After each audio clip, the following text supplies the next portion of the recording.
ಇವಾಗ ಭಾಗವತ್ ಪುರಾಣದ್ದು ಮೊದಲೇ ಸ್ಕಂದದ್ದು ಮೊದಲೇ ಅಧ್ಯಾಯ ಸಮಾಪ್ತವಾಗಿದೆ. ನಾವು ಮೊನ್ನೆ ಚರ್ಚೆ ಮಾಡಿರೋ ಪ್ರಕಾರ ಎಲ್ಲರೂ ಅಧ್ಯಯನ ಮಾಡ್ಕೊಂಡ್ ಬಂದಿದ್ದೀರಾ ಅನ್ಕೊಳ್ತೀನಿ. ಅದಕ್ಕೆ ಅಪೇಕ್ಷೆ ಏನಂದ್ರೆ ಎಲ್ಲರೂ ಏನೇನ್ ಅರ್ಥ ಮಾಡ್ಕೊಂಡಿದ್ದೀರಾ ಒಂದ್ ಎರಡೆರಡು ಪಾಯಿಂಟ್ಸ್ ಅನ್ನ ಹೇಳಿ. ಅದಾದ್ಮೇಲೆ ಏನಾದ್ರು ಸ್ವಲ್ಪ ಉಳಿದಿದೆ ಅದನ್ನ ನಾನು ಕೂಡ ಸೇರಿಸ್ತೀನಿ. ಇವಾಗ ದಯವಿಟ್ಟು ಎಲ್ಲರೂ ಶುರು ಮಾಡಿ.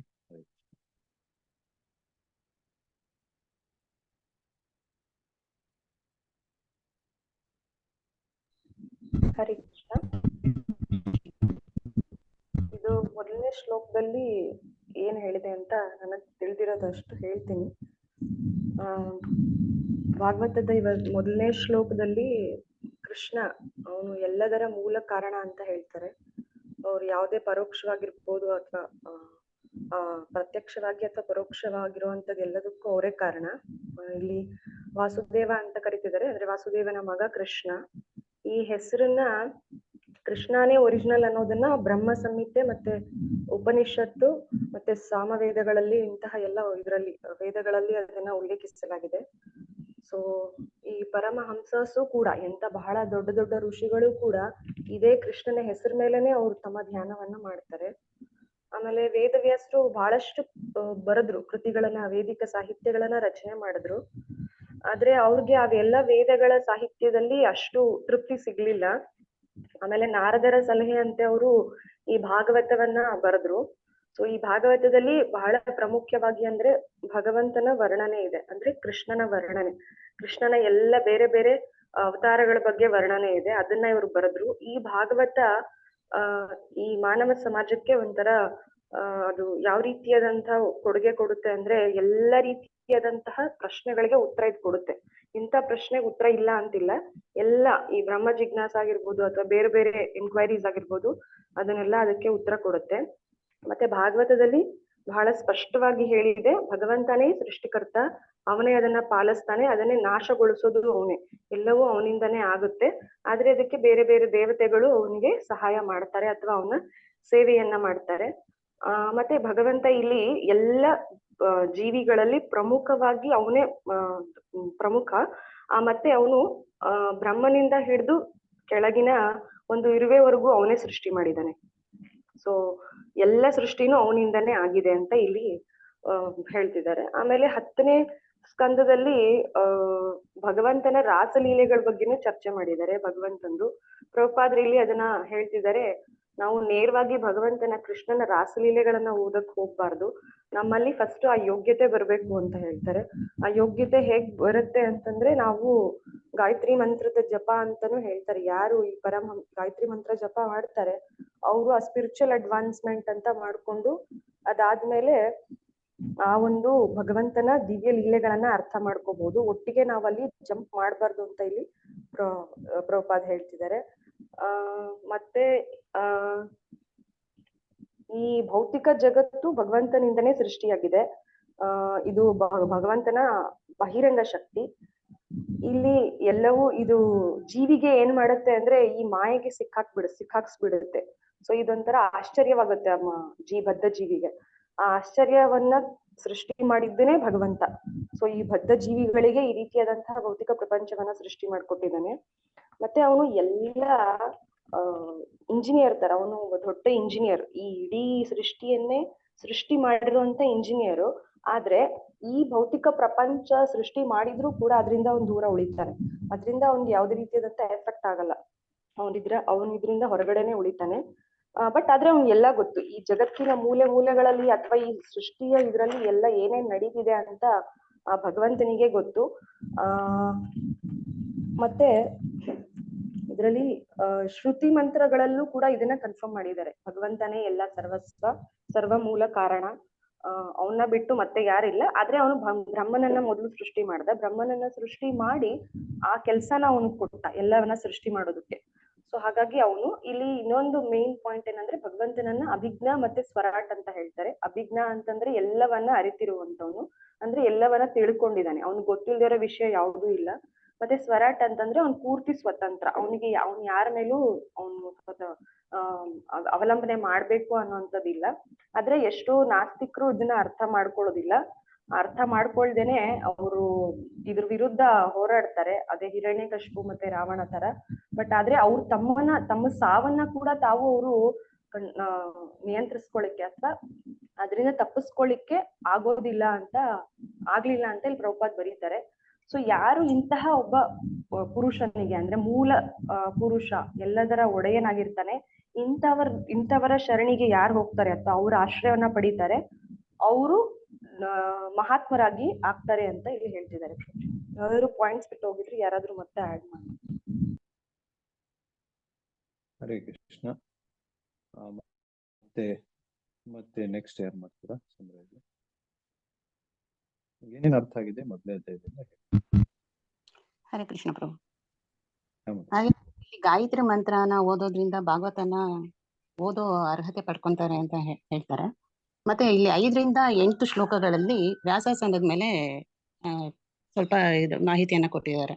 ಅಂದ್ರೆ ಅದರಲ್ಲಿ ಕುಳಿತುಕೊಳ್ಬೇಕಾದ ಅರ್ಹತೆಗಳು, ಮತ್ತೆ ಗೋಸ್ವಾಮಿಗಳು ಕಲಿಯುಗದ 4 ಪಾಪಗಳಿಂದ ಇದು ಮುಕ್ತರಾಗಿದ್ರೆ ಮಾತ್ರ ಅದ್ರ ಮೇಲೆ ಕೂತ್ಕೊಳ್ಳೋ ಅರ್ಹತೆಯನ್ನ ಪಡೆದಿರ್ತಾರೆ. ಮತ್ತೆ ಚೆನ್ನಾಗಿ ಧರ್ಮ ಗ್ರಂಥಗಳನ್ನ ಓದಿ ಬಲ್ಲವರಾಗಿರ್ಬೇಕು, ವೇದಗಳನ್ನ ಓದಿರ್ಬೇಕು.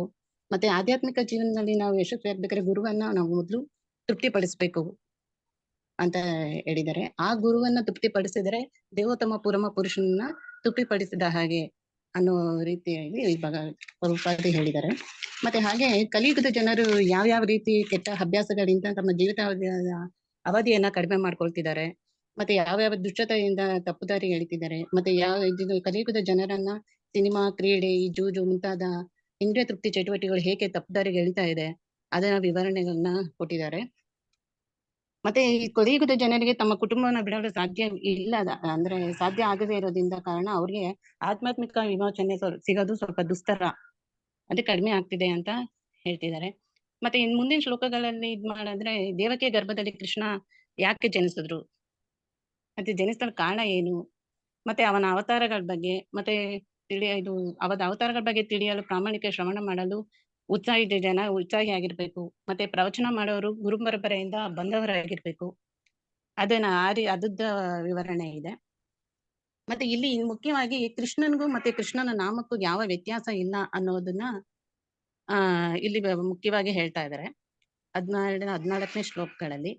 ಮತ್ತೆ 15ನೇ ಶ್ಲೋಕಗಳಲ್ಲಿ ಪರಮ ಭಕ್ತ, ಪರಿಶುದ್ಧ ಭಕ್ತ ಹೇಗಿರ್ಬೇಕು, ಮತ್ತೆ ತನ್ನ ಗುರುವನ್ನ ಆಶ್ರಯ ಪಡೆದು ಹೇಗೆ ಅವರು ಪವಿತ್ರರಾಗ್ತಾರೆ ಅನ್ನೋ ಮಾಹಿತಿಯನ್ನ ಕೊಟ್ಟಿದ್ದಾರೆ.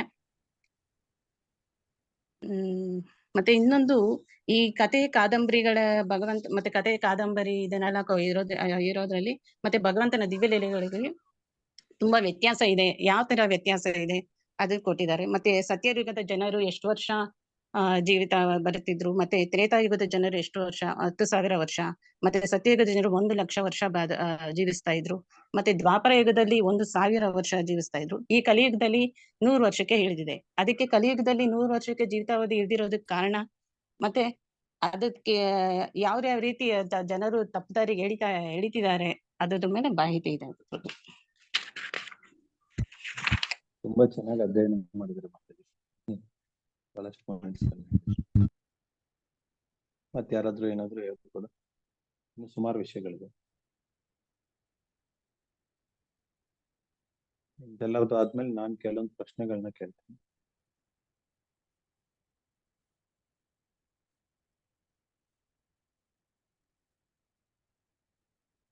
ಸಮಯ ಅಭಾವದಿಂದ ಎಲ್ಲರೂ ಒಂದ್ ಸ್ವಲ್ಪ ಬೇಗ ಬಂದು ಹೇಳಿ ಅಂತ ವಿನಂತಿ. माताजी, मधुरी माताजी, हिंदी में भी आप कह सकते हैं जो आपने पढ़ा है. यार हिंदी आಗುತ್ತೆ ಹಿಂದಿಯಲ್ಲಿ ಹೇಳ್ಬೋದು, ಯಾರು ಕನ್ನಡದಲ್ಲಿ ಆಗುತ್ತೆ ಕನ್ನಡದಲ್ಲಿ, ಯಾರಿಗಾದ್ರೂ ಇಂಗ್ಲಿಷ್ ಅಲ್ಲಿ ಹೇಳ್ಬೇಕಂದ್ರೆ ಅದು ಪರವಾಗಿಲ್ಲ. ಒಟ್ಟಿನಲ್ಲಿ ಮೊದಲೇ ಅಧ್ಯಾಯ ಅರ್ಥ ಆಗ್ಬೇಕು ಸರಿಯಾಗಿ. ನೆಕ್ಸ್ಟ್ ಯಾರು ಹೇಳ್ಬೋದು? ಹರೇ ಕೃಷ್ಣ ಪ್ರಭು. ಹೇಳಿ ಪ್ರಭು. ಇದರಲ್ಲಿ ಕೈತವ ಧರ್ಮ ಅಂತ ಹೇಳಿ 4 ಏನು ಧರ್ಮ, ಅರ್ಥ, ಕಾಮ, ಮೋಕ್ಷ ಇದಾವೆ. ಅವು ಕೂಡ ಸ್ವಾರ್ಥವನ್ನ ಹೊಂದಿರ್ತವೆ. ಅದರಿಂದ ಅವನ್ನ ಭಾಗವತ ಧರ್ಮದಿಂದ ಹೊರಹಾಕಲಾಗಿದೆ. ಮತ್ತೆ ಭಕ್ತಿಗೆ ಮಾತ್ರ ಪ್ರಾಧಾನ್ಯತೆ ಕೊಟ್ಟಿದ್ದಾರೆ ಪ್ರಭು. ಮತ್ತೆ ಇಲ್ಲಿ 1000 ವರ್ಷಗಳ ಯಜ್ಞ ಮಾಡಿದ್ದು ಲೋಕ ಕಲ್ಯಾಣಕ್ಕೋಸ್ಕರವಾಗಿ ಅನ್ನೋದು ಒಂದು ಅರ್ಥ ಆಯ್ತು ಪ್ರಭುಜಿ. ಮತ್ತೆ ಅನಘ ಅಂದ್ರೆ ಏನು, ಎಲ್ಲಾ ದುರ್ಗುಣಗಳಿಂದ ಮುಕ್ತರಾಗಿರೋದು, ಇದು ಕೆಲವು ಅಂಶಗಳು ಗೊತ್ತಾಯ್ತು.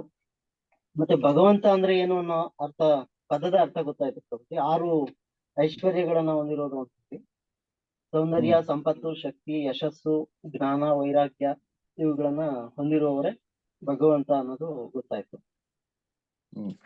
ಮತ್ತೆ ಭಾಗವತವನ್ನ ಸೂರ್ಯ, ಹಣ್ಣು ಮತ್ತೆ ಮೋಹಿನಿಗೆ ಹೋಲಿಕೆ ಮಾಡಲಾಗಿದೆ. ಇಲ್ಲಿ ಮುಖ್ಯವಾದ ರಸ ಮಾಧುರ್ಯ ರಸ ಇದೆ ಅನ್ನೋದು ಅರ್ಥ ಆಯ್ತು. ಹರೇ ಕೃಷ್ಣ. ಮತ್ತೆ ಯಾರು ಹೇಳ್ಬೋದು? ಹರೇ ಕೃಷ್ಣ ಪ್ರಭುಜಿ. ಹಾ. ಹರೇ ಕೃಷ್ಣ. ಅಂದ್ರೆ ಈ ಅಧ್ಯಾಯ ಋಷಿಗಳ ಪ್ರಶ್ನೆ ಅಂತಾನೆ ಅಧ್ಯಾಯದ ಹೆಸರಿರೋದ್ರಿಂದ ಇಲ್ಲಿ ಋಷಿಗಳು 6 ಪ್ರಶ್ನೆ ಕೇಳಿದ್ದಾರೆ ಅಂತ ನಮಗ್ ಗೊತ್ತಾಯ್ತು ಪ್ರಭುಜಿ. ಅಂದ್ರೆ ಈ ಮೊದ್ಲು ಈ ಭಾಗವತ ಪಠಣ ಮಾಡಕ್ ಮುಂಚೆ ಇವರು ವಾಸುದೇವನನ್ನ ಭಜನೆ ಮಾಡಿದ್ರು, ಸ್ತುತಿಸಿದ್ರು. ಎಂತ ವಾಸುದೇವ ಅನ್ನೋದನ್ನ ಮೊದಲನೇ ಶ್ಲೋಕದಲ್ಲಿ ಹೇಳಿದ್ದಾರೆ. ಅವರಿಗೆ ಜನ್ಮ, ದಸ್ಯ, ಯಥೋ ಅನ್ವಯಾದಂತ ಅವರ ವಿಶೇಷಣಗಳನ್ನೆಲ್ಲ ಕೊಟ್ಟು ಅಂತ ವಿಶೇಷಣ ಇರೋ ವಾಸುದೇವನನ್ನ ಮೊದಲು ಸ್ತುತಿ ಮಾಡ್ತಾ ಇದ್ದಾರೆ ಅಂತ ಇಲ್ಲಿ ಹೇಳ್ತಾ ಇದ್ದಾರೆ. ಮತ್ತೆ 2ನೇ ಶ್ಲೋಕದಲ್ಲಿ ಅವ್ರು ಹೇಳ್ತಾ ಇದ್ದಾರೆ ಕೈತವ ಧರ್ಮವನ್ನು ಹೊರಗೆ ಹಾಕಿದ್ರು ಭಾಗವತದಿಂದ. ಯಾಕೆ ಅಂದ್ರೆ ಅದು ಸಹ ಅದರಲ್ಲೂ ಸಹ ಸ್ವಾರ್ಥ ಇದೆ. ಸ್ವಾರ್ಥ ರಹಿತವಾಗಿರುವಂತ ಧರ್ಮ ಮಾತನ್ನು ನಾವು ಆಶ್ರಯಿಸ್ಬೇಕು ಅನ್ನೋದಕ್ಕೆ ಈ ಕೈತವ ಧರ್ಮದಲ್ಲೂ ಇದೆ ಅನ್ನೋದ್ರಿಂದ ಭಾಗವತದಿಂದ ಕೈತವ ಧರ್ಮವನ್ನು ಹೊರಗಡೆ ಹಾಕಿದ್ದಾರೆ. ಹಾಕಿರೋ ಅಂತ ನಿಷ್ಕಳಂಕವಾಗಿರೋ ಈ ಧರ್ಮ ಒಂದೇ ಸಾಕು, ಈ ಜಗತ್ತಿನಲ್ಲಿ ಎಲ್ಲರೂ ಅದ್ರ ಆಶ್ರಯ ಪಡೆದ್ರೆ ಸಾಕು ಅಂತ ಇಲ್ಲಿ ಹೇಳ್ತಾ ಇದಾರೆ. ಅದೊಂದೇ ಇರೋದ್ರಿಂದ ಬೇರೆ ಧರ್ಮ ಏನಕ್ ಬೇಕು ಅಂತ ಕೇಳ್ತಾ ಇದಾರೆ. ಆಮೇಲೆ 3ನೇ ಶ್ಲೋಕದಲ್ಲಿ ಈ ಭಾಗವತ ಅನ್ನೋದು ಯಾವ ತರ ಇದೆ ಅಂತ ಹೇಳ್ತಾ ಇದಾರೆ. ಅದು ನಿಗಮ ಕಲ್ಪತರೋ ಗಲಿತಂ ಫಲಂ, ಅಂದ್ರೆ ಎಲ್ಲಾ ವೇದಗಳ ಫಲಿತವಾಗಿರೋ ಗಲಿತಂ ಫಲ. ಅದು ಒಂದನ್ನ ಅದರ ರಸವಾದ ಆಸ್ವಾದನೆ ಮಾಡ್ಬಿಟ್ರೆ ಸಾಕು, ನಮ್ಗೆ ಎಲ್ಲ ತರ ತೃಪ್ತಿ ಅನ್ನೋದು ಸಿಗುತ್ತೆ ಅಂತ ಇಲ್ಲಿ ಹೇಳ್ತಾ ಇದ್ದಾರೆ. ಅದ್ರದ ಗುಣಲಕ್ಷಣಗಳನ್ನ, ಭಾಗವತದ ಗುಣಲಕ್ಷಣಗಳನ್ನ ಇಲ್ಲಿ 3ನೇ ಶ್ಲೋಕದಲ್ಲಿ ವರ್ಣನೆ ಮಾಡ್ತಾ ಇದ್ದಾರೆ. ಅಂದ್ರೆ ರಸವಿನಿಮಯ, ಭಗವಂತನ ಜೊತೆ ನಾವು ಯಾವ ತರ ರಸವಿನಿಮಯ ಮಾಡ್ಕೊಳಕ್ ಸಾಧ್ಯ ಆಗುತ್ತೆ, ಯಾವುದೇ ಅಂದ್ರೆ ಭಗವಂತ ಎಲ್ಲ ರಸಗಳ ಆಗರ ಆಗಿದ್ದಾನೆ. ಅದ್ರಲ್ಲಿ ನಾವು ನಮ್ಮಲ್ಲಿರೋ ರಸ ಅವರಲ್ಲಿರೋ ರಸ, ಯಾವ ರಸ ಮ್ಯಾಚ್ ಆಗುತ್ತೋ ಆ ಭಾವದಲ್ಲಿ ನಾವು ಭಗವಂತನನ್ನ ನಾವು ಆಸ್ವಾದನೆ ಮಾಡಕ್ ಸಾಧ್ಯ ಆಗುತ್ತೆ ಅಂತ 3ನೇ ಶ್ಲೋಕದಲ್ಲಿ ಹೇಳ್ತಾ ಇದ್ದಾರೆ ಪ್ರಭುಜಿ. ಆಮೇಲೆ 4ನೇ ಶ್ಲೋಕದಲ್ಲಿ 1000 ವರ್ಷ ಯಜ್ಞ ಮಾಡೋದಿಕ್ಕೆ ಅಂತ ಅವರೆಲ್ಲ ಸೇರಿದಾಗ ಸಾರೂಪದಲ್ಲಿ ಹೇಳ್ಬೋದು. ಮತ್ತೆ ಈ ಅಧ್ಯಾಯದಲ್ಲಿ ಮುಖ್ಯವಾದ ಪಾಯಿಂಟ್ಸ್ ಏನೇನಿದೆ ಅಲ್ಲ, ಸಾರೂಪದಲ್ಲಿ ಹೇಳಿದ್ರೆ ಅನುಕೂಲ. ಅಂದ್ರೆ ಅಲ್ಲಿ 1000 ವರ್ಷ ಯಜ್ಞ ಮಾಡೋದಿಕ್ಕೆ ನೈಮಿಷಾರಣ್ಯದಲ್ಲಿ ಅವರೆಲ್ಲರೂ ಸೇರ್ಕೊಂಡಾಗ ಇವರು ಪ್ರಶ್ನೆ ಮಾಡ್ತಾರೆ. ಅಗ್ನಿಗೆ ಆವಿಸನ್ನ ಅರ್ಪಿಸ್ಬಿಟ್ಟು ಪ್ರಶ್ನೆ ಮಾಡುವಾಗ ಅದಕ್ ಮುಂಚೆ ಅವರು ಗುರುಗಳಾದವರು ವ್ಯಾಸಪೀಠದಲ್ಲಿ ಕೂತ್ಕೊಳ್ಳೋರ್ಗೆ ಏನ್ ಗುಣಲಕ್ಷಣಗಳು ಇರ್ಬೇಕು ಅನ್ನೋದನ್ನ ಹೇಳ್ತಾರೆ.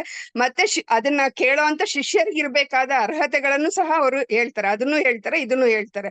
ವ್ಯಾಸಪೀಠನಲ್ಲಿ ಕೂತ್ಕೊಳ್ಳೋಕೆ ಇರೋ ಅರ್ಹತೆ ಏನಿರ್ಬೇಕು ಹೇಳ್ತಾರೆ ಬೋಧಕ ಸ್ಥಾನಕ್ಕೆ. ಮತ್ತೆ ಸ್ವೀಕಾರ ಮಾಡೋದ್ರಲ್ಲಿ ಕಾತರತೆ ಇರ್ಬೇಕಂತೆ. ಶ್ರವಣ ಮಾಡೋದಕ್ಕೆ ಅಂದ್ರೆ ಶ್ರವಣದ ಮಹತ್ವ ಏನು ಅನ್ನೋದು 1ನೇ ಅಧ್ಯಾಯದಲ್ಲಿ ಜಾಸ್ತಿ ಹೇಳ್ತಾ ಇದ್ದಾರೆ. ಯಾವ ತರ ಶ್ರವಣ ಮಾಡ್ಬೇಕು, ಶ್ರವಣ ಮಾಡೋರು ಏನ್ ಗುಣ ಇರ್ಬೇಕು, ಶ್ರವಣ ಹೇಳ್ಕೊಡ್ತಾ ಇರ್ತಾರಲ್ಲ ಅವ್ರಿಗೆ ಏನ್ ಗುಣಲಕ್ಷಣ ಇರ್ಬೇಕು ಅನ್ನೋದನ್ನ ಇಲ್ಲಿ ಹೇಳ್ತಾ ಇದ್ದಾರೆ. ಆಮೇಲೆ ಕಲಿಯುಗದ ಜನರು, ಇನ್ ಮುಂದೆ ಬರುವಂತ ಕಲಿಯುಗದ ಜನರು ಅವರಿಗೆ ಆಯಸ್ಸು ಇದು ಎಲ್ಲ ಕಡಿಮೆ ಇರುತ್ತೆ. ಅಂತವ್ರಿಗೆ ಅರ್ಥ ಆಗೋ ತರ ಏನಾದ್ರೂ ಒಂದ್ ಮಾಡ್ಬೇಕು ಅನ್ನೋದು ಎಲ್ಲರ ಒಂದು ಕಾತರತೆ ಇರುತ್ತೆ. ಎಲ್ಲಾ ಋಷಿಗಳಿಗೂ ಕಾತರ ಇದೆ ಅವ್ರಿಗೆ. ಕಲಿಯುಗದ ಜನರು ಅಲ್ಪಾಯುಷಿಗಳು, ಮತ್ತೆ ಪ್ರಾಣಾಯ ಜಗಳ ಆಡೋ ಅಂತ ಬುದ್ಧಿ ಇರೋಂಥವ್ರು, ಆತರ ಎಲ್ಲ ಇರೋಂತ ಕಲಿಯುಗದ ಗುಣಲಕ್ಷಣಗಳು ಇರೋದ್ರಿಂದ ಅಂತವ್ರಿಗೆಲ್ಲ ಉದ್ಧಾರ ಆಗೋದಿಕ್ಕೆ ಏನಾದ್ರೂ ಒಂದು ಹೊಸ ತರದ್ ಇದನ್ ಮಾಡ್ಬೇಕು ಅಂತ ಹೇಳ್ತಾ ಇದ್ದಾರೆ. ಆಮೇಲಿಂದ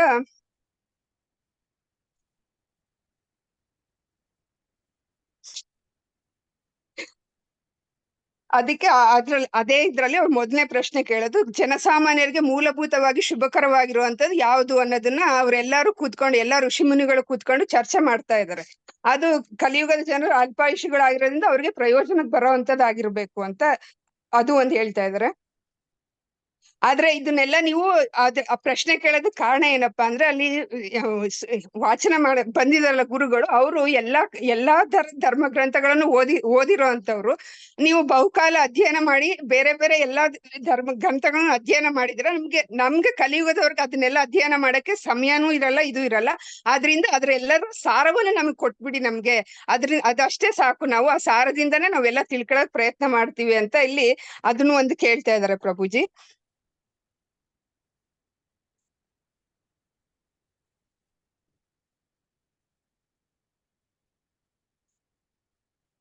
ಕೇಳಿಸ್ತಾ ಇಲ್ಲ ಮಾತಾಜಿ?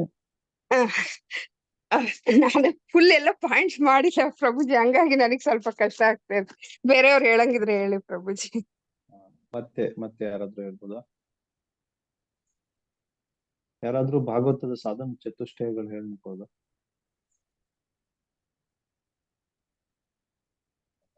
ಸಾಧನ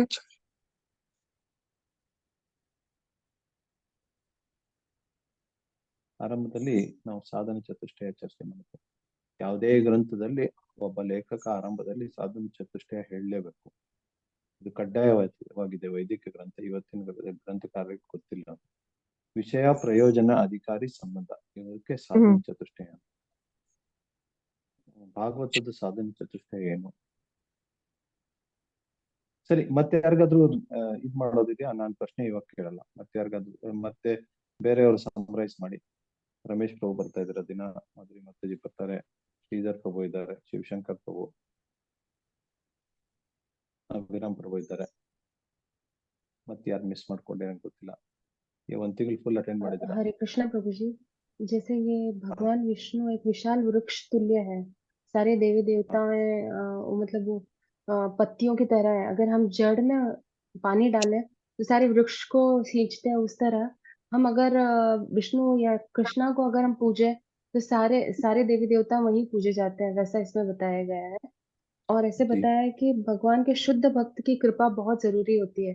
अगर हम शुद्ध भक्तों के थ्रू हम अगर सुने, शिष्य परंपरा के थ्रू अगर सुने, तो हम सही मूल्यांकन या सही नॉलेज मिलेगा हमें। और ये बताया गया है कि भागवत का नियमित श्रवण या कीर्तन आत्म साक्षात्कार के लिए एकमात्र साधन है।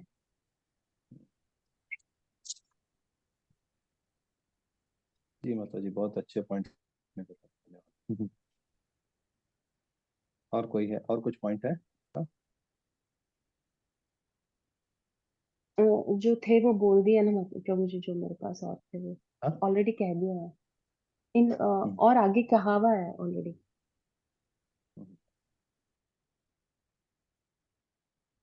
ಮತ್ತೆ ಯಾರಾದ್ರೂ ಹೇಳ್ಬೋದಾ? ಶ್ರೀಧರ್ ಪ್ರಭು, ರಮೇಶ್ ಪ್ರಭು. ಹರೇ ಕೃಷ್ಣ ಪ್ರಭು. ಪ್ರಭು, ಶ್ರೀಮದ್ ಭಾಗವತಂ ಸೂತ ಗೋಸ್ವಾಮಿ ಅವರು ಮತ್ತೆ ಸುಖದೇವ್ ಗೋಸ್ವಾಮಿ ಅವರು ಇಬ್ರು ಈ ಭಾಗವತನ ಹೇಳಿದ್ದಾರೆ. ಸೌನಕಾದಿ ಋಷಿಗಳು ನೇಮಿಷಾರಣ್ಯದಲ್ಲಿ ಸೇರ್ಕೊಂಡು 1000 ವರ್ಷಕ್ಕೆ ಒಂದು ವೆರಿ ವೆಲ್ ಪ್ಲಾನ್ಡ್, ಯಾವ್ದು ಒಂದು ನಾವು ಎಸ್ಟಾಬ್ಲಿಷ್ಮೆಂಟ್ ಮಾಡೋ ತರ ಅವರು ಒಂದು ವೆರಿ ವೆಲ್ ಪ್ಲಾನ್ಡ್ 1000 ವರ್ಷವರೆಗೂ ಶ್ರೀಮದ್ ಭಾಗವತಂನ ಕೇಳಲಿಕ್ಕೆ, ಅಂದ್ರೆ ಮುಂದಿನ ಬರ ಜನರಿಗೆ ಒಳ್ಳೇದಾಗ್ಲಿ ಅಂತ ಒಂದು ಎಲ್ಲ ಇಕ್ಕಟ್ಟಾಗಿದ್ರು, ಅಂದ್ರೆ ಸೇರ್ಕೊಂಡ್ರು. ಅವ್ರದ್ದು ಪ್ರಶ್ನೆ ಏನಂದ್ರೆ, ಭಗವಂತನ ಬಗ್ಗೆ ಶ್ರವಣ ಮಾಡ್ಲಿಕ್ಕೆ, ಭಗವಂತನ ಬಗ್ಗೆ ಕೇಳಲಿಕ್ಕೆ ತುಂಬಾ ಉತ್ಸುಕ ಇದ್ರು ಅವರು. ಸೊ ಇದ್ರದ್ದು ಉದ್ದೇಶ ಏನಂದ್ರೆ, ಭಗವಂತ ಎಲ್ಲಾರ್ಕಿಂತ ಸಾರ. ಈ ಶ್ರೀಮದ್ ಭಾಗವತಮ್ ಮತ್ತೆ ಭಗವಂತನ ಬಗ್ಗೆ ಏನು ಡಿಸ್ಟಿಂಗ್ವಿಶ್ ಮಾಡ್ಲಿಕ್ಕೆ ಆಗಲ್ಲ. ಯಾಕಂದ್ರೆ ಶ್ರೀಮದ್ ಭಾಗವತಮ್ದು ಸಾರನೇ ಶ್ರವಣ ಮತ್ತೆ ಕೀರ್ತನೆ. ಶ್ರವಣ ಮತ್ತೆ ಕೀರ್ತನೆಗೋಸ್ಕರ ಅವರು ಎಲ್ಲ ಒಂದು ಕಡೆ ಬಂದಿದ್ದಾರೆ. ಸೊ ಇದನ್ನ ಮೋಸ್ಟ್ ಇಂಪಾರ್ಟೆಂಟ್ ಪಾಯಿಂಟ್.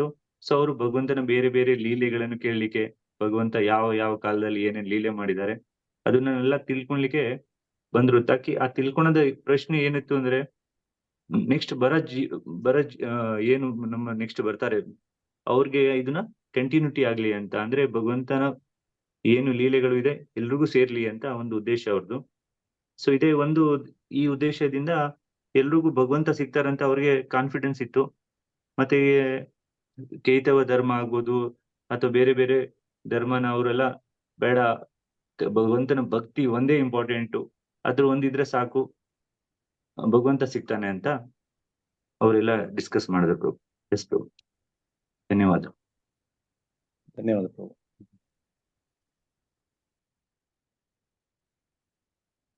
ಮತ್ತೆ ಯಾರಿದ್ದಾರೆ?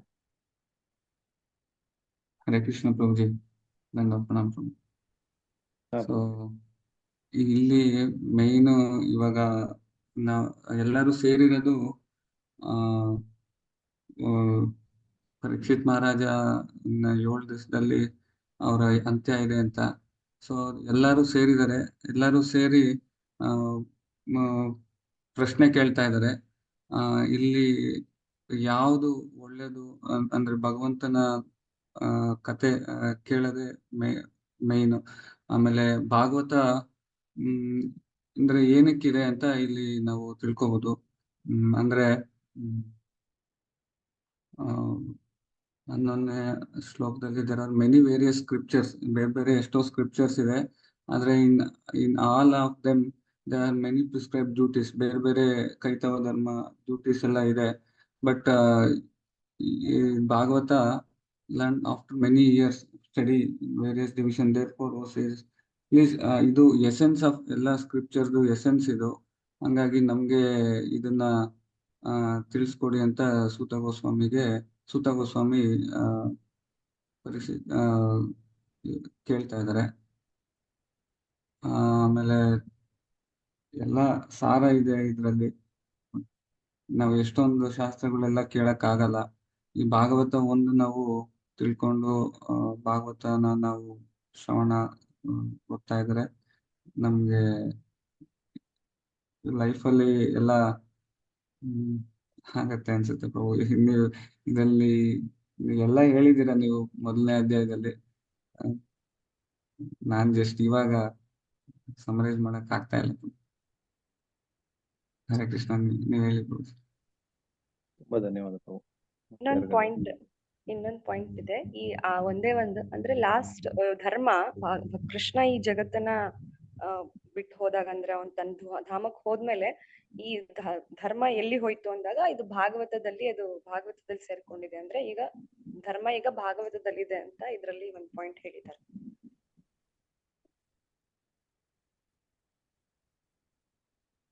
ಧನ್ಯವಾದ.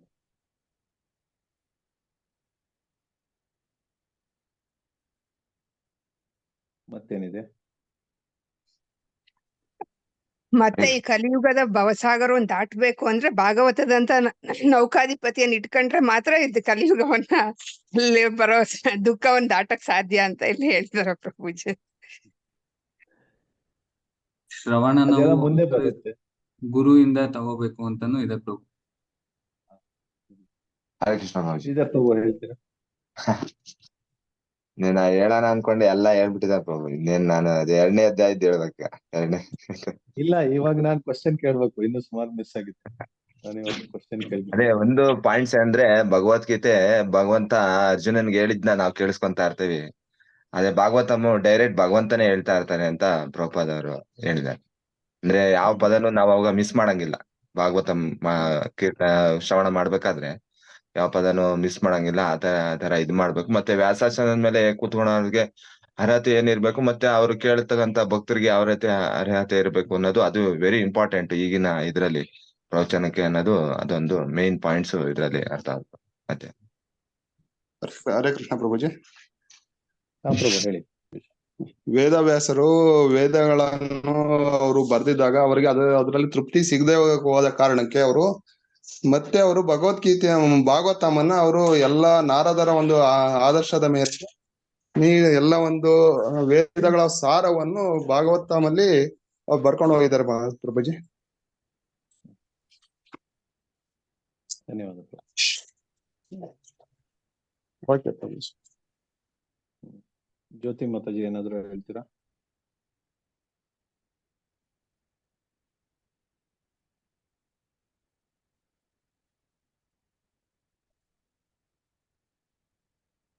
ಕೆಲವೊಂದು ಜನರು ಇವತ್ತು ಫಸ್ಟ್ ಟೈಮ್ ಜಾಯ್ನ್ ಆಗಿದ್ದಾರೆ, ಅವ್ರನ್ನ ನಾನು ಕೇಳಲ್ಲ. ಸರಿ, ಇವಾಗ ನಾನು ಕೆಲವೊಂದು ಕ್ವಶನ್ಸ್ ಹೇಳ್ತೀನಿ, ಬರ್ಕೊಳ್ಳಿ. ಈ ಪ್ರಶ್ನೆಗಳು ಮೊದಲೇ ಅಧ್ಯಾಯಕ್ಕೆ ಸಂಬಂಧಿಸಿದ್ರು ಪ್ರಶ್ನೆಗಳಿದಾವೆ. ಅದನ್ನ ಬರ್ಕೊಂಡು ಅದ್ರ ಉತ್ತರವನ್ನು ಎಲ್ಲರೂ ಬರೀರಿ, ತುಂಬಾ ಸಹಾಯಕವಾಗುತ್ತೆ. ಭಾಗವತದ ಸಾಧನ ಚತುಷ್ಟಯಗಳು ಏನು? ಇದನ್ನ ಒಂದು ಹಿಂದಿನ ಪ್ರವಚನದಲ್ಲಿ ನಾವು ಚರ್ಚೆ ಮಾಡಿದ್ವಿ. ಇನ್ನೊಂದ್ಸರಿ ಆ ಪ್ರವಚನ ಬೇಕಾದ್ರೆ ಕೇಳ್ಬೋದು. ಫಸ್ಟ್ ಕ್ವಶನ್, ಭಾಗವತದ ಸಾಧನ ಚತುಷ್ಟಯ ಏನು? ಒಂದು ನಿಮಿಷ.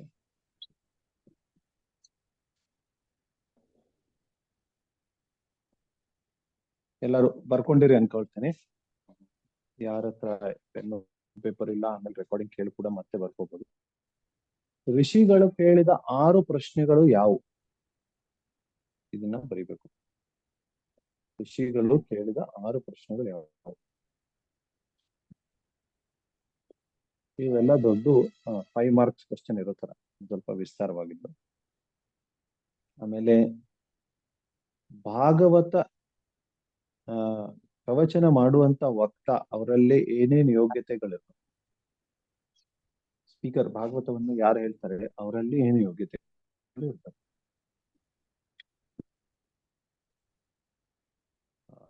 ನೆಕ್ಸ್ಟ್ ಕ್ವಶನ್, ನಾನು ಫಾಸ್ಟ್ ಹೇಳ್ತಿದ್ರೆ ಹೇಳಿ, ಸ್ವಲ್ಪ ಸ್ಲೋ ಮಾಡ್ತೇನೆ. ವೇದ ಮತ್ತೆ ವೇದಾಂತ ಇದರ ಅವಶ್ಯಕತೆ ಏನಿದೆ ಮನುಷ್ಯ ಸಮಾಜ?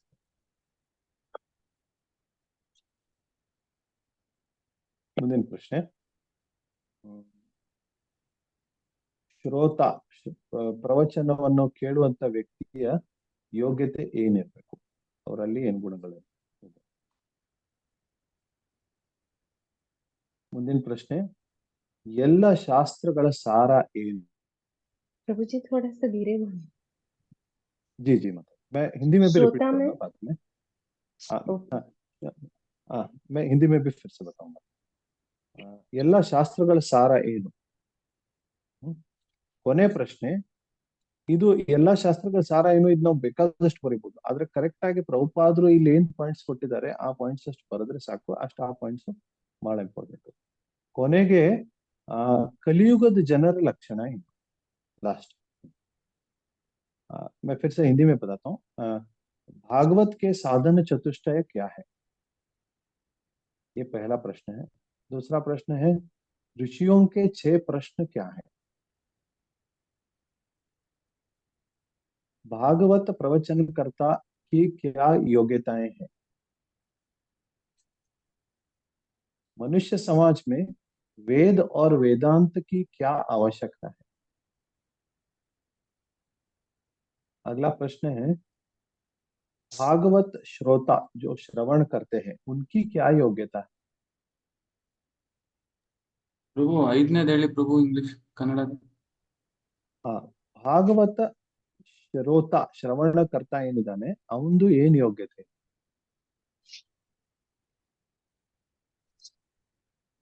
छठा प्रश्न है, सब शास्त्रों का सार क्या है? और अंतिम प्रश्न है, कलयुग के लोगों का क्या लक्षण? ಎಲ್ಲರೂ ದಯವಿಟ್ಟು ಇದನ್ನ ಈ ಪ್ರಶ್ನೆಗಳನ್ನ ಉತ್ತರ ಬರ್ಲಿಕ್ಕೆ ಪ್ರಯತ್ನ ಮಾಡಿ. ಇದರಿಂದ ಮೊದಲೇ ಅಧ್ಯಾಯ ಪೂರ್ತಿ ಕವರ್ ಆಗ್ಬಿಡುತ್ತೆ.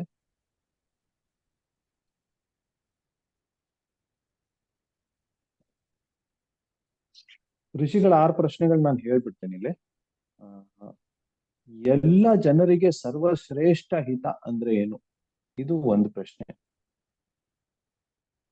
ಎಲ್ಲ ಶಾಸ್ತ್ರಗಳ ಸಾರ ಏನು? ಅದರಿಂದ ನಮ್ಮ ಸ್ವಂತ ಆತ್ಮದ ತೃಪ್ತಿ ಆಗ್ಬೇಕು ಅಂತ ಸಾರ ಏನು ಎಲ್ಲಾ ಶಾಸ್ತ್ರದ್ದು ಅಂತ ಎರಡನೇ ಪ್ರಶ್ನೆ.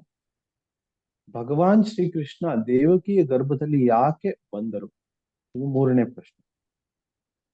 ಭಗವಾನ್ ಶ್ರೀಕೃಷ್ಣ ಯಾವ ತರಹದ ಕಾರ್ಯಗಳನ್ನ, ಯಾವ ತರಹದ ಲೀಲೆಗಳನ್ನ ಮಾಡಿದ್ರು?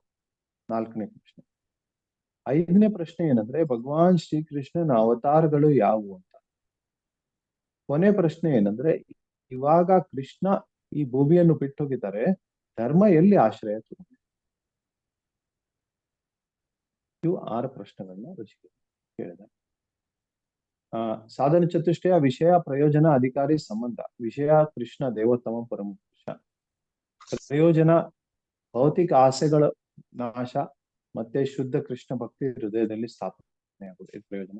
ಅಧಿಕಾರಿ ಭುವಿ ಭಾವುಕ ಅಂತ ಹೇಳ್ತಾರೆ. ಭಾವುಕ ಅಂದ್ರೆ ಶುದ್ಧ ಭಕ್ತರು, ಯಾರಿಗೆ ಕೃಷ್ಣನ ಮೇಲೆ ಶುದ್ಧ ಕೃಷ್ಣ ಭಕ್ತಿ ಇದೆ ಅವರು. ಸಂಬಂಧ ಏನಿದೆ, ಕೈತಬ ಧರ್ಮವನ್ನು ನಾಶ ಮಾಡಿ ಶುದ್ಧ ಕೃಷ್ಣ ಭಕ್ತಿಯಲ್ಲಿ ಸ್ಥಾಪನೆ ಮಾಡೋದು ಇದು ಸಂಬಂಧ. ಇದು ಸಾಧನ ಚತುಷ್ಟಯಗಳು. ಸರಿ, ಇವಾಗ ಮತ್ತೇನಾದ್ರೂ ಪ್ರಶ್ನೆ ಇದೆಯಾ ಅಥವಾ ನಿಮ್ಗೆ ಏನಾದ್ರೂ ನಿಮ್ಮ ವಿಚಾರಗಳನ್ನ ಹೇಳ್ಬೇಕಾಗಿದ್ರೆ ಹೇಳ್ಬೋದು.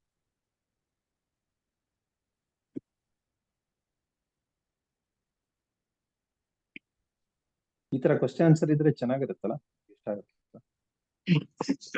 ಚೆನ್ನಾಗಿರುತ್ತೆ ಪ್ರಭುಜಿ. ಈಗ ನಮಗೆ ಎಲ್ಲಿ ಎಷ್ಟು ಒಳಗಡೆ ಹೋಗಿದೆ ಅಂತ ಗೊತ್ತಾಗುತ್ತೆ. ಇದು 4ನೇ ಕ್ವಶನ್ ಜಾಸ್ತಿ ಬರೀಬೇಕಾ ಪ್ರಭುಜಿ? ವೇದಾಂತದ ಅವಶ್ಯಕತೆ ಏನು, ಅಥವಾ 15 ಮಾರ್ಕ್ಸ್ ಕ್ವಶನ್, ಅದನ್ನ ವಿಸ್ತಾರವಾಗಿ ಬರೀಬೇಕು. ವೇದ ಬೇರೆ ವೇದಾಂತ ಬೇರೆ, ಎರಡು ಸೆಪರೇಟ್ ಆಗಿ ಬರೀಬೇಕು.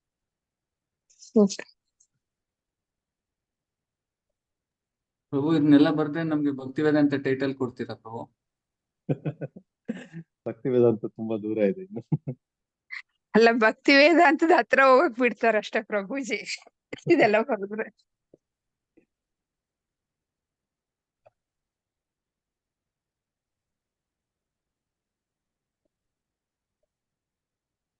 ಮತ್ತೇನಾದ್ರೂ ಪ್ರಶ್ನೆ ಇದೆಯಾ ಅಥವಾ ನಿಮ್ಗೆ ಏನಾದ್ರು ಪಾಯಿಂಟ್ಸ್ ಆಡ್ ಮಾಡ್ಬೇಕಾಗಿದೆ? ಇದು ಒಂದು ಓಪನ್ ಡಿಸ್ಕಷನ್ ತರ. ಈ ನಾನ್ ಕೊಟ್ಟಿರೋ ಕ್ವಶನ್ಸ್ ಅಲ್ಲಿ ಮತ್ತೇನಾದ್ರೂ ಹೊಸ ಪ್ರಶ್ನೆ ನಿಮ್ಗೆ ಚೆನ್ನಾಗ್ ಅನಿಸ್ತಂದ್ರೆ ನಿಮ್ಮ ಸಲಹೆಗಳನ್ನ ಹೇಳ್ಬೋದು. ನಾವೆಲ್ಲರೂ ಜೊತೆಗೆ ಅಧ್ಯಯನ ಮಾಡ್ತಾ ಇದೀವಿ ಇದನ್ನ.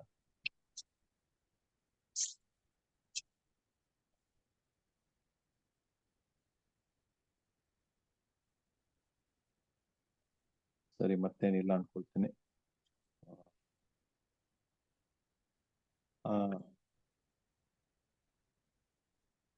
ಒಂದ್ ಸ್ವಲ್ಪ ನಂಗೆ ತಿಳಿದಷ್ಟು ಹೇಳ್ಬಿಡ್ತೀನಿ. ಆರಂಭದಲ್ಲಿ ಇದು ವೇದಾಂತ ಸೂತ್ರದ್ದು 2ನೇ ಸೂತ್ರ. ವೇದಾಂತ ಸೂತ್ರದ್ದು ವ್ಯಾಖ್ಯಾನ ಅಂದ್ರೆ ಶ್ರೀಮದ್ ಭಾಗವತಂ ಪ್ರಾಕೃತ ವ್ಯಾಖ್ಯಾನ, ನ್ಯಾಚುರಲ್ ಕಾಮೆಂಟ್ರಿ. ಅದಾದ್ಮೇಲೆ ಶಂಕರಾಚಾರ್ಯರು ಕೃತಕ ವ್ಯಾಖ್ಯಾನವನ್ನು ಬರೆದಿದ್ದಾರೆ, ಶಾರೀರಿಕ ಭಾಷ್ಯ ಅಂತ. ಅದರ ನಿರಾಸ ಮಾಡ್ಲಿಕ್ಕೆ ಬೇರೆ ಬೇರೆ ಸಂಪ್ರದಾಯದರು ಮತ್ತು ಸುಮಾರು ವ್ಯಾಖ್ಯಾನಗಳನ್ನ ಬರೆದಿದ್ದಾರೆ. ಆದ್ರೆ ಮೂಲ ವ್ಯಾಖ್ಯಾನ ಇದ್ರದ್ದು ವೇದಾಂತ ಸೂತ್ರದ್ದು ಭಾಗವತನೇ. ಅಥವಾ ಯಾರಿಗೆ ಬ್ರಹ್ಮಜಿಜ್ಞಾಸ ಇರುತ್ತೆ ಅಂತ ಜನರು ಅಷ್ಟೇ ಭಾಗವತವನ್ನು ಅಧ್ಯಯನ ಮಾಡ್ಲಿಕ್ಕೆ ಯೋಗ್ಯರಾಗ್ತಾರೆ.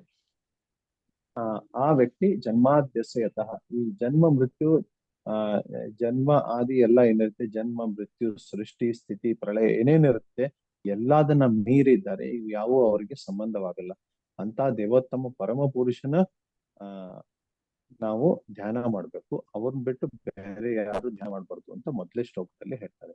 ಅದೇ ವ್ಯಕ್ತಿ ಬ್ರಹ್ಮನಿಗೂ ಕೂಡ ಜ್ಞಾನವನ್ನು ಕೊಟ್ಟಿದ್ದಾರೆ. ಎಲ್ಲರಿಗೂ ಜ್ಞಾನ ಕೊಟ್ಟಿದ್ದು ಅವರೇ, ಅವರು ಸ್ವತಂತ್ರವಾಗಿದ್ದಾರೆ. ಅವ್ರ ಬಗ್ಗೆ ವರ್ಣನೆ ಮಾಡಿರುವಂತ ಈ ಭಾಗವತ ಧರ್ಮ ಏನಿದೆ, ಇದು ಕೈತಪ ಧರ್ಮಗಳಿಗೆ ಸ್ಥಾನ ಕೊಡಲ್ಲ. ಇದು ಬರೀ ಭಗವಂತನ ಶುದ್ಧ ಭಕ್ತಿ ಒಂದನ್ನೇ ಪ್ರತಿಪಾದನೆ ಮಾಡುತ್ತೆ ಹೊರತು ಅದು ಬಿಟ್ಟು ಬೇರೆ ಯಾವುದು ಇದರಲ್ಲಿ ಪ್ರತಿಪಾದ್ಯವಾಗಿಲ್ಲ. ಅದಕ್ಕೆ ಮತ್ತೆ ಈ ತರ ಇದರಲ್ಲಿ ಮುಳುಗಿರುವಂತವ್ರಿಗೆ ಬೇರೆ ಪ್ರಪಂಚದಲ್ಲಿ ಬೇರೆ ಯಾವುದು ರುಚಿ ಇರಲ್ಲ. ಭಾಗವತ ಧರ್ಮವನ್ನು ಬಿಟ್ಟು, ಭಗವದ್ ಭಕ್ತಿ ಬಂದ್ಬಿಟ್ಟು ಬೇರೆ ಯಾವ್ದರಲ್ಲಿ ಇದರಲ್ಲಿ ಮುಳುಗಿರುವಂತ ಜನರಿಗೆ ರುಚಿ ಇರಲ್ಲ ಅಂತ ಇಲ್ಲೇ ಸ್ಪಷ್ಟವಾಗಿ ಹೇಳಿದ್ದಾರೆ.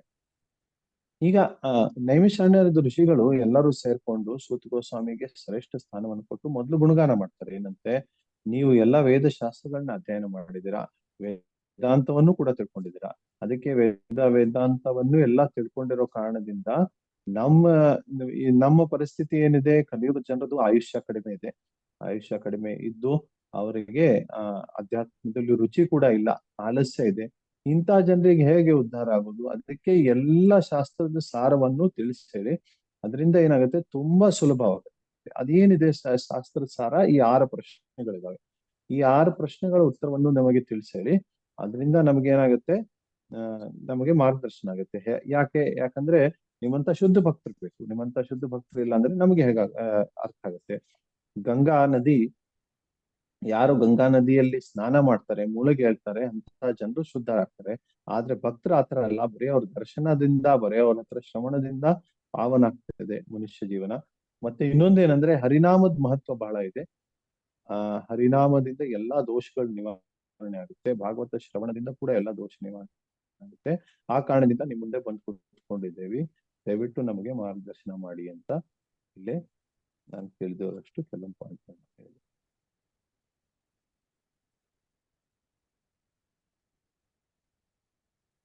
ಸರಿ, ಈಗ ಮತ್ತೇನಿಲ್ಲ ಅಂತ ಅನ್ಕೊಳ್ತೀನಿ. ತುಂಬಾ ಧನ್ಯವಾದ ಎಲ್ಲರೂ ಪಾಲ್ಗೊಂಡಿದ್ದಕ್ಕೆ.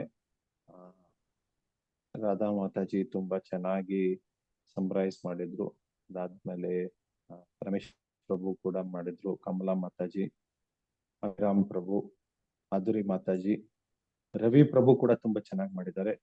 ಶಿವಶಂಕರ್ ಪ್ರಭು, ನಿಮ್ಗೂ ಧನ್ಯವಾದ, ಒಳ್ಳೆ ಪಾಯಿಂಟ್ಸ್ ಹೇಳಿದಿರ. ಜೈ ಜಾನಕಿ ದೇವಿ ದಾಸಿ ಸ್ಟಾರ್ಟಿಂಗ್ ಅಲ್ಲಿ ಅವರು ಸಂಬ್ರೈಸ್ ಮಾಡಿದ್ರು, ಅವ್ರಿಗೂ ಕೂಡ ತುಂಬಾ ಧನ್ಯವಾದ. ಮತ್ತೆ ಯಾರಾದ್ರೂ ಮಿಸ್ ಮಾಡಿದ್ದೇನೆ ನಾನು? ಶ್ರೀಧರ್ ಪ್ರಭುನ ಹೆಸರು ತಗೊಂಡಿದ್ದೇನೆ. ಎಲ್ಲರೂ ತುಂಬಾ ಅಂದ್ರೆ ಇದರ ಅರ್ಥ ಏನು ಅಂದ್ರೆ ಎಲ್ಲರೂ ಗಂಭೀರವಾಗಿ ಅಧ್ಯಯನ ಮಾಡ್ತಾ ಇದ್ದೀರಾ ಅಂತ. ಇದೇ ಗಂಭೀರ ಅಧ್ಯಯನ ಬೇಕು. ನಮ್ಮ ಬೆಳಿಗ್ಗೆ ಶ್ರವಣ ಶುರು ಮಾಡಿರೋ ಕಾರ್ಯಕ್ರಮ ಶುರು ಮಾಡಿರೋ ಉದ್ದೇಶನೇ ಇದು. ಎಲ್ಲರೂ ಗಂಭೀರವಾಗಿ ಪ್ರಭುಪಾದರ ಪುಸ್ತಕವನ್ನು ಅಧ್ಯಯನ ಮಾಡ್ಬೇಕು ಅಂತ. ಅದಕ್ಕೆ ತುಂಬಾ ಧನ್ಯವಾದ. ಎಲ್ಲರೂ ಮೊದಲೇ ಅಧ್ಯಯನ ಚೆನ್ನಾಗಿ ಅಧ್ಯಯನ ಮಾಡಿದ್ರು ಅಂತ. ಮತ್ತೇನಾದ್ರೂ ವಿಷಯ ಹೇಳ್ಬೇಕಾ?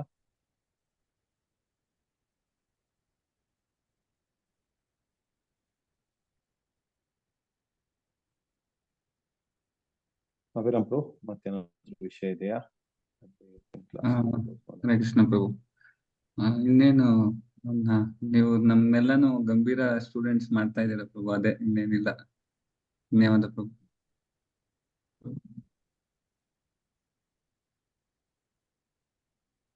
ಹರೇ ಕೃಷ್ಣ ಪ್ರಭು. ಪ್ರಭು, ಒಂದೇ ಒಂದು ಪ್ರಶ್ನೆ. ಭಗವದ್ಗೀತೆಯಲ್ಲಿ ಕೃಷ್ಣ ಸ್ವಯಂ ಹೇಳ್ತಾರೆ, ಅಂತ್ಯಕಾಲದಲ್ಲಿ ನನ್ನನ್ನು ನೆನ್ಸ್ಕೊಂಡ್ರೆ ಸಾಕು, ನೀವು ನನ್ನ ಧಾಮಕ್ಕೆ ಬರ್ತೀರಾ ಅಂತ. ಮತ್ತೆ ಇಲ್ಲಿ ಪರೀಕ್ಷಿತ್ ಮಹಾರಾಜ್ ಅವರು ಅಷ್ಟೇ ಅಂತ್ಯಕಾಲದಲ್ಲಿ ಭಗವಂತನ ಕೇಳಲಿಕ್ಕೆ, ಶ್ರವಣ ಮಾಡ್ಲಿಕ್ಕೆ ಎಲ್ಲ ಜೊತೆ ಸುಖದೇವ್ ಗೋಸ್ವಾಮಿ ಹತ್ರ ಹೋಗ್ತಾರೆ. ಸೊ ಅಂತ್ಯಕಾಲದ ಅಷ್ಟು ಮಹತ್ವ ಇದೆ ಪ್ರಭು. ಹೌದು ಪ್ರಭು, ಯಾಕಂದ್ರೆ ಇಡೀ ಜೀವನ ನಮ್ದು ಒಂಥರ ನಾವು ಪ್ರಿಪರೇಷನ್ ಮಾಡಿದಂಗೆ, ಅಂತ್ಯಕಾಲದಲ್ಲಿ ಪರೀಕ್ಷೆ ಕೊಟ್ಟಂಗೆ. ಯಾವ ಮಕ್ಕಳು ವರ್ಷ ಎಲ್ಲ ಅಧ್ಯಯನ ಮಾಡ್ತಾರೆ ಅವ್ರಿಗೆ ಮಾರ್ಕ್ಸ್ ಚೆನ್ನಾಗಿ ಬರುತ್ತೆ. ಯಾವ ಮಕ್ಕಳು ಬರೀ ಪಾಸ್ ಆಗ್ಲಿಕ್ಕೆ ಕೊನೆ ಕಾಲದಲ್ಲಿ ಅಧ್ಯಯನ ಮಾಡ್ತಾರೆ ಅವ್ರಿಗೆ ಬಹಳಷ್ಟು ಕಷ್ಟ ಆಗುತ್ತೆ. ಅದಕ್ಕೆ ಇದು ಪರೀಕ್ಷೆ. ಇಡೀ ಜೀವನ ನಾವು ಏನ್ ಅಭ್ಯಾಸ ಮಾಡಿರ್ತೇವೆ, ಕೃಷ್ಣ ಹೇಳ್ತಾರೆ ಎಂ ಬಾಪಿ ಸ್ಮರಣ ಭಾವಂ ತತ್ತಂತೆ ಕಲೆಗಳು. ಯಾಕಂದ್ರೆ ಇಷ್ಟು ನಮ್ಮ ಆಸಕ್ತಿಗಳಿರ್ತಾವಲ್ಲ, ಕೊನೆ ಕಾಲದಲ್ಲಿ ಆ ಆಸಕ್ತಿಗಳೇ ಧ್ಯಾನ ಬರ್ತಾ ಇದ್ದೀನ, ಭಗವಂತ ಧ್ಯಾನಕ್ಕೆ ಬರಲ್ಲ. ಹೇಳ್ತಾರೆ ಯಾವಾಗ ಆತ್ಮ ಶರೀರವನ್ನು ಬಿಟ್ಟು ಹೋಗುತ್ತೆ, ಬಿಟ್ಟು ಹೋದ್ಮೇಲೂ ಕೂಡ 10 ದಿನ ಮನೆ ಸುತ್ತಮುತ್ತಲು ಓಡಾಡ್ತಾ ಇರುತ್ತೆ. ಯಾಕಂದ್ರೆ ನೋಡ್ತಾ ಇರುತ್ತೆ, ಓ ನನ್ನ ಹೆಂಡತಿ ಈ ತರ ಅಡಿಗೆ ಮಾಡ್ತಾ ಇದ್ದಾಳೆ, ಅಡಿಗೆನ ತಿನ್ಬೋದಾ, ಅಥವಾ ನನ್ನ ಮಕ್ಳು ಈ ತರ ನನ್ನನ್ನು ಕರೀತಾರ, ಅಥವಾ ಯಾರಾದ್ರೂ ನನ್ನ ಅವಶ್ಯಕತೆ ಇದೆಯಾ. ಈಗ ಹೇಗೆ ನಾವು ಹೊರಗಡೆ ಜಾಬ್ಗೆ ಹೋದಾಗ ನಾವು ಮನೆ ಧ್ಯಾನನ ಮಾಡ್ತಿರ್ತೀವಿ, ಮನೆಗೆ ಹೋದ್ಮೇಲೆ ಈ ಕೆಲಸ ಮಾಡೋದು ಅದ್ ಮಾಡೋದು ಅಂತ.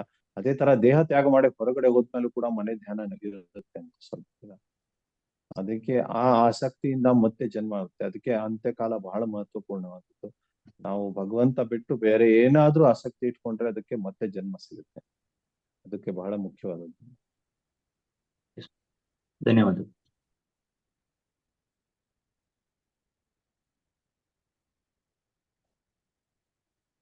हरे कृष्णा प्रभु जी। हरे कृष्ण प्रभु जी, जैसे आपने कहा कि हमें अंत काल में आसक्ति नहीं रखनी चाहिए, पर सूक्ष्म रूप में तो रहती है ना प्रभु जी, उसको भी हमको पूरा मिटाने के लिए क्या करना चाहिए? जी माता जी, तो ये बहुत अच्छा प्रश्न पूछा आपने। तो ये एक दिन का काम नहीं है, बहुत मुश्किल है।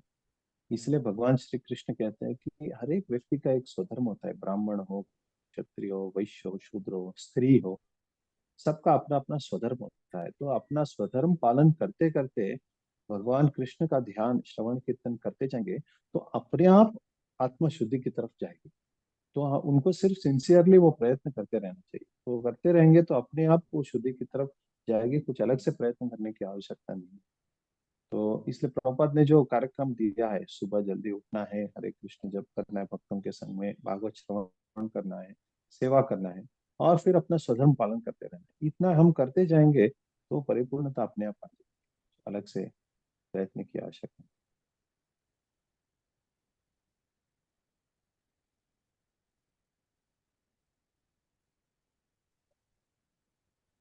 ಹರೇ ಕೃಷ್ಣ.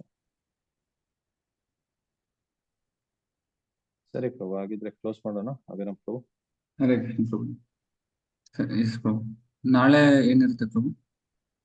ಅದು 2ನೇ ಅಧ್ಯಾಯದಿಂದ ಶುರು ಮಾಡೋದು. ಇದೆಲ್ಲ ಯಾವತ್ತು ನಾವು ಸಬ್ಮಿಟ್ ಮಾಡ್ಬೇಕು?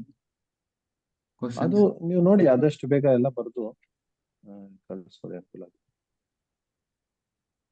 ಓಕೆ ಪ್ರಭು.